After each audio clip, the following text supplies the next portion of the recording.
you go. Awesome. All right, welcome everybody to Sherwood City Council regular meeting, October 21st, 2025 at, looks like 7 minutes after 6. I'm going to go ahead and call the meeting to order, or 7, sorry. All rise for the Pledge of Allegiance. I pledge allegiance to the flag of the United States of America and to the republic for which it stands, one nation, under God, indivisible, with liberty and justice for all. All right, thank you, everybody. Sylvia, roll call. Mayor Rosner? Here. Council President Young? Here. Councilor Browse? Here. Councilor Stankey? Here. Councilor Mays? Here. Is Councilor Scott present, Mayor? No. No, Councilor Scott is absent. Councilor Giles? Here. Thank you. All right, thank you, Sylvia. Approval of the agenda. I make a motion to approve the agenda. Second. Have a motion and a second. All those in favor of approving the agenda say aye. Aye. All those opposed? Motion passes. Thank you, Council. On the consent agenda tonight, we have 3 items. Approval of the October 7th, 2025 City Council meeting minutes. Item B is Resolution 2025-071, appointing Joshua Gaylord to the Sherwood Parks and Recreation Advisory Board. And Resolution 2025-072, authorizing the city manager to execute a construction contract amendment for the Sunset Trimble Crosswalk Safety Project. Move consent. Second. Motion and a second. All those in favor of approving the consent agenda say aye. Aye. Opposed? Thank you, Council. Motion passes. All right, citizen comments. I have none, Mayor. Have none, and let me double check attendees. And we have no one online, so we will go right through that to City Manager's report. Evening, Mayor and Council. Tonight, I asked Kristen to talk a little bit about the veterans appreciation. Yes, so just wanted to make sure everybody was aware that on Veterans Day, November 11th, at 11 o'clock, we'll be having a brunch over at the Sherwood Center for the Arts, a recognition. And we're scheduled to be there from 11 to 12:30, just light brunch, some musical entertainment, and comments from the mayor. So if you're able to attend, please RSVP, not required, but appreciated. So that's all I have. Awesome. Thank you, Kristen. That's all I have tonight, unless you have any questions for myself or anybody else that's here. Any questions for City Manager or Captain Carlson or anyone else? Our attorney, Kristen? On the resolution that we just passed on the consent agenda for the Timbrell, Sunset Timbrell, so do we have a estimated timeline now that we've had to have some change order worked because we found some problems, right? Any estimated? There was some talk on social media tonight about it seems like work had been stopped, and so I'd like to We'll have Rich or Jason explain. I don't have the schedule. Yeah. Red is good. I figured. I saw who was in the room, and I said, there might be somebody here who can answer. There you go. Yes, sure. So yes, we're anticipating a February 2026 completion date, end of that. So yeah, we've just run into a few delays and also some additional costs associated with some of the impacts to the soil that we had out there. That was like we discovered that once they started digging out there that. Yes, that is when we discovered that, and then I come up with a contingency plan to be able to redesign the poles and the foundations for that work out there. Awesome. Thank you. So I would just say at the beginning of this, we weren't even going to receive the lights until in December around Christmas time. So Not too far behind. So we're not too far behind. Good. Thank you. Awesome, thanks. Any other questions? All right, well then we'll move right along to council announcements. Dan, would you like to go first tonight? It would be an honor. Thank you, Mayor. It's an honor. Yes. So the school board met last week.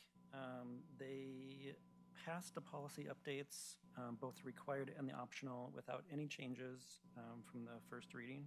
So that is now approved.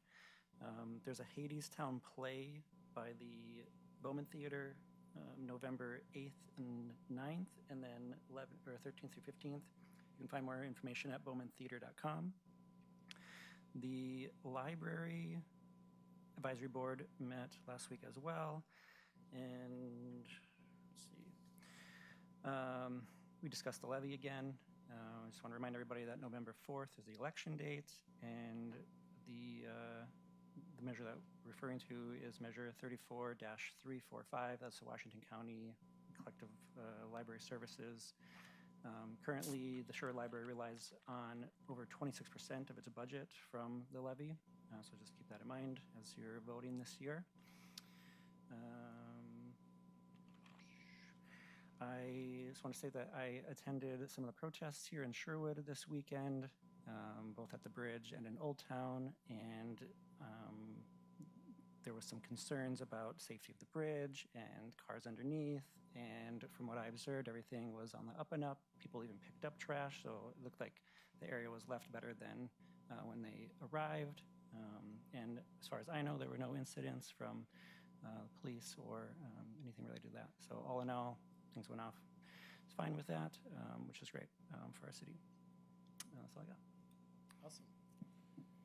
Mr. Mays, Counselor. Thank you, Mayor. Cultural Arts Commission did not meet yesterday. It got moved till next Monday, so more on that, the next meeting. The quarterly Willamette River Water Coalition board met last week. The most exciting nugget out of that was next year, whenever possible, the quarterly meetings will be remote using Teams or some other tool versus in person in Tigard. Last week was WACA 911 CEO board meeting. The good news from that is this batch of folks going through the hiring process, they were all kind of scared there was going to be a big number because they kept everybody that, you know, passed muster in through the process, and 5 or 6 will get through all the stuff to be able to be hired and brought on board, which is the largest batch of hirings in years. So that is good for the health of that org. That does it. Awesome. Thank you. Renee. Since the last meeting, the Water Consortium board met, and we said goodbye to Rebecca, who has been the director there for 28 years. Long time. Very long time. She shared her journey as the director and shared the ups and the downs, and we were able to say goodbye to her, but then also got an update on some of the programs that are coming out from the consortium, and then talked a little bit about the budget. The Youth Advisory Board also met, and we went through a goal-setting process. There are 3 strategies that they're considering, which are events, specifically youth-led events to garner youth enthusiasm and motivation, and then civic engagement with youth, as well as outreach and different ways to outreach to the youth to get them involved. The Senior Advisory Board met as well, and we did a SWOT analysis to prepare for the age-friendly city, and there's far more positives than there were things to have to update, so that was always encouraging, but there was a lot of enthusiasm and great conversation there. In some of the opportunities with the city, there's chamber networking coming up on November 18th at the Springs of Sherwood. It's the breakfast for the month on November 18th. The annual luncheon will be held on December 9th. Tickets are on sale now. It'll be held at Owl's Garden and Home Center. It'll be a Winter Wonderland theme, and it's also the award celebration. So if you have anybody to nominate, please go to sherwoodchamber.com. And then there is an upcoming wine festival hosted by the Sherwood Rotary Club on November 8th at the Red Berry Barn. Tickets are on sale now, and it will be 1 to 7, showcasing local wineries. I think there's 14. There's a distillery, a brewery, 6 or 7 artisans, and 2 food trucks. So it should be a fun event. And I believe that's all I have. Awesome. Thank you. Great. Taylor. Let's see. I attended a couple of ribbon cuttings. Chick-fil-A was this last little bit. Seems like it was a week ago, but I'm starting to lose track of time. And then 12th and Sherwood Road was done. It was a county ribbon cutting, I think. And it was. I know I've lived here 23 years. I know it feels like 12th and Sherwood's always under construction. So it was interesting, and it was nice to see that it is finished for now. I still see a few cones out there, but you know, there was it was a big major project that's really, I think, going to help our citizens. I've noticed myself traffic going a lot better on that road. One of the things that we talked about in Planning Commission last week was this lot over here across from Cannery Square and a development for a multi-family housing there. There's a lot of public comment. It was great. I encourage more of that. You know, there's some of the concerns were brought up to the builders who were present, and unfortunately, everything has continued to a different hearing, and so I'm sure that some of that response will come then with some of the concerns that were brought up. And some of the concerns that were brought up, unfortunately, are not within the city control. There was a comment about, hey, can we force the builders to include more parking and things like that? And in honesty, they actually had a lot of parking in the unit itself, but you know, stuff like that are not really part of what the Planning Commission can say, because Salem has said otherwise. So one thing that I do notice every time I drive down Sunset at this time of year are the trees and how beautiful they are. And so it reminds me of one of our, I believe it was a council goal, but if not, to look at our tree code and make sure that we're set up for the future so that we can continue to have, I mean, really postcard-worthy, jaw-dropping shots of the trees. And it's not just on Sunset. I see it on a lot of different streets. And so and we had a comment from a citizen at the Planning Commission that talked about that as well. And so as we look at our code to update, that's something. And I know that our code people have been very, very busy in the last little bit, but every time I see those trees, I think we got to protect these and keep this for the next generation. So anyway, that's all I've got. And a question just for people listening, the lot you're talking about is a private lot across the street from the Art Center and Yes. Cannery Square. We're not talking about the gravel lot in front of that. Absolutely, yeah. Sorry about that. It's a private lot. It's owned, and it's in fact the builder is also a part owner in the building, and they have, you know, strict rules about, you know, garbage on the balconies or different things like that. Like it seems like it's going to be a nice establishment there, but you know, it was all discussed, and if you want to hear the further discussion, I don't remember, is that next week or is it? Yeah, 28th. It's 28th. Tuesday. Yeah, 7 o'clock. Yeah. I didn't know if it was 2 meetings from now, but yeah, so that'll be, encourage you to come and have your voice heard. Awesome, thank you.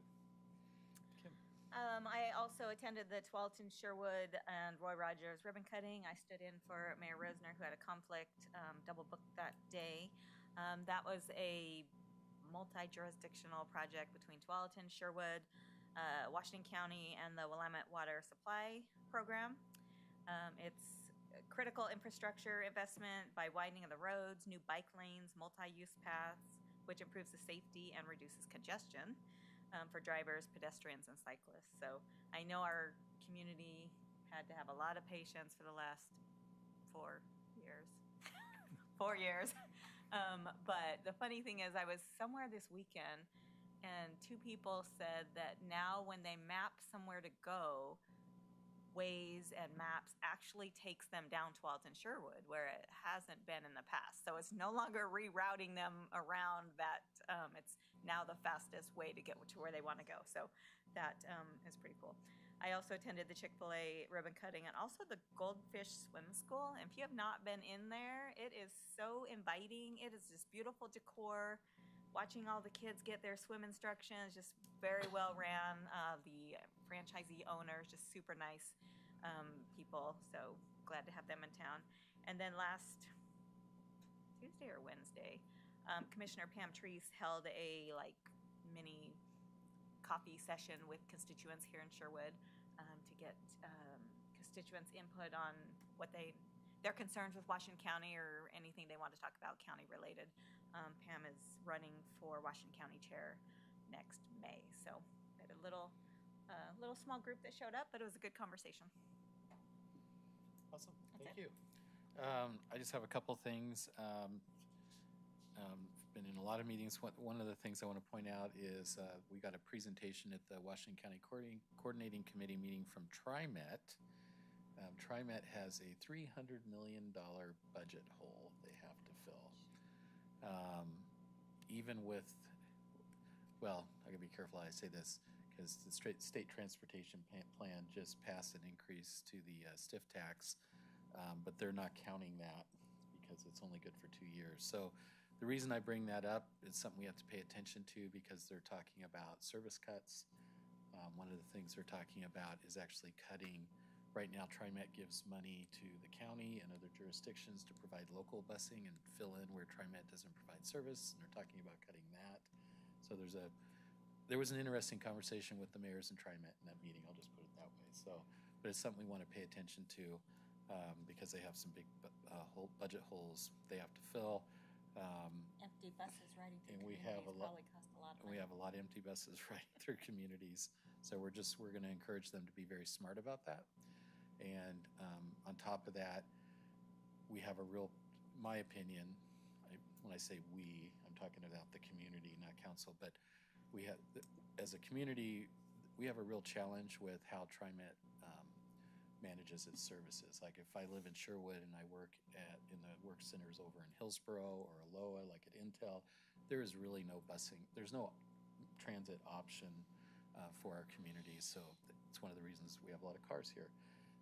And we're really encouraging TriMet to think differently about how they plan their services and providing more options for getting people from where they live to work and home.